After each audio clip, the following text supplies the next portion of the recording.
লোকসভা নির্বাচনের প্রচার অভিযান আজ থেকে শুরু করে দিল রাজ্য বিজেপি সরকারের দ্বিতীয় মন্ত্রিসভার আজ প্রথম বর্ষপূর্তি। এই উপলক্ষে আজ টাউন হলে বিজেপির এক কর্মী সভা আয়োজন করা হয়। বিভিন্ন মণ্ডল স্তরের নেতৃত্ব থেকে শুরু করে রাজ্য নেতৃত্ব এই দিনের এই সভায় উপস্থিত ছিলেন। রাজ্য বিজেপি সভাপতি রাজীব ভট্টাচার্য প্রদীপ প্রজ্বলন করে এই সভার সূচনাও করেন। উল্লেখ্য, মুখ্যমন্ত্রী ডক্টর মানিক সাহা বহিরাজ্যে থাকায় আজকের এই সভায় অনুপস্থিত ছিলেন।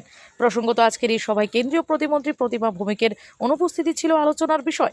আজকের এই বৈঠক থেকে একটি আওয়াজ উঠে মোদিজির হাতকে শক্ত করতে রাজ্যের দুটি লোকসভা আসরে বিপুল ভোটে প্রার্থীদের জয়ী করতে হবে। রাজ্যের বিধানসভা নির্বাচনের পর আমরা দ্বিতীয়বারের মতো সরকার প্রতিষ্ঠা করেছিলাম।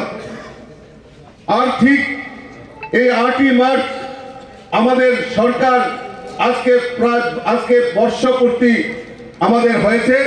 তাই আমি আপনাদের এই অক্লান্ত পরিশ্রমে 2023-এ দ্বিতীয়বারের মতো সরকার প্রতিষ্ঠা করেছি এবং আমাদের এই মন্ত্রী মহোদয় রাজ্যের মাননীয় মুখ্যমন্ত্রীর পৌরোহিত্যে মন্ত্রিসভা গঠিত হয় আজকের এই শুভ দিনে। আমি প্রত্যেককে বলবো, জোরে করতালি দিয়ে আমাদের এই মন্ত্রীদেরকে অনেক অনেক শুভেচ্ছা এবং অভিনন্দন জানানোর জন্য। আমরা এই বছর এই এক বছরকে আমরা সেলিব্রেট করার জন্য আমরা এখানে সমবেত হয়েছি। তার পাশাপাশি আমরা জানি যে 2024-এ আমাদের লোকসভা নির্বাচন। এই লোকসভা নির্বাচন আগামী কিছুদিনের মধ্যেই হয়তো লোকসভা নির্বাচন আমাদের ঘোষণা হতে চলেছে।